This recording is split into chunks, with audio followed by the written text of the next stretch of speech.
I wasn't really ready to live in Europe.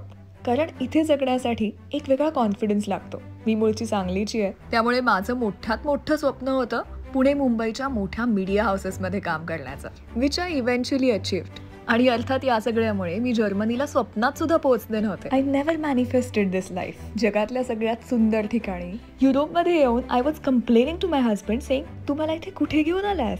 Because my mind was lying in India and it was lying in all the things that I was doing there confidently. म्हणजे मी कम्युनिकेशनमध्ये आयुष्यभर काम केलंय आणि इथे आल्यानंतर जर्मनच्या 4 ओळी बोलता येत नव्हत्या. I felt lost, disconnected. It was all keine Ahnung for me.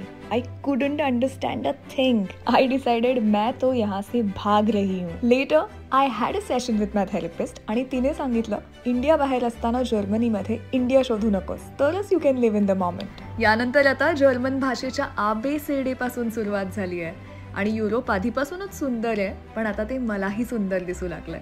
त्यामुळे आयुष्याच्या आउट ऑफ सिलेबस सिच्युएशन्स मध्ये सुद्धा make sure you are being fully present wherever you are living. Stay tuned to Seasoning Tales.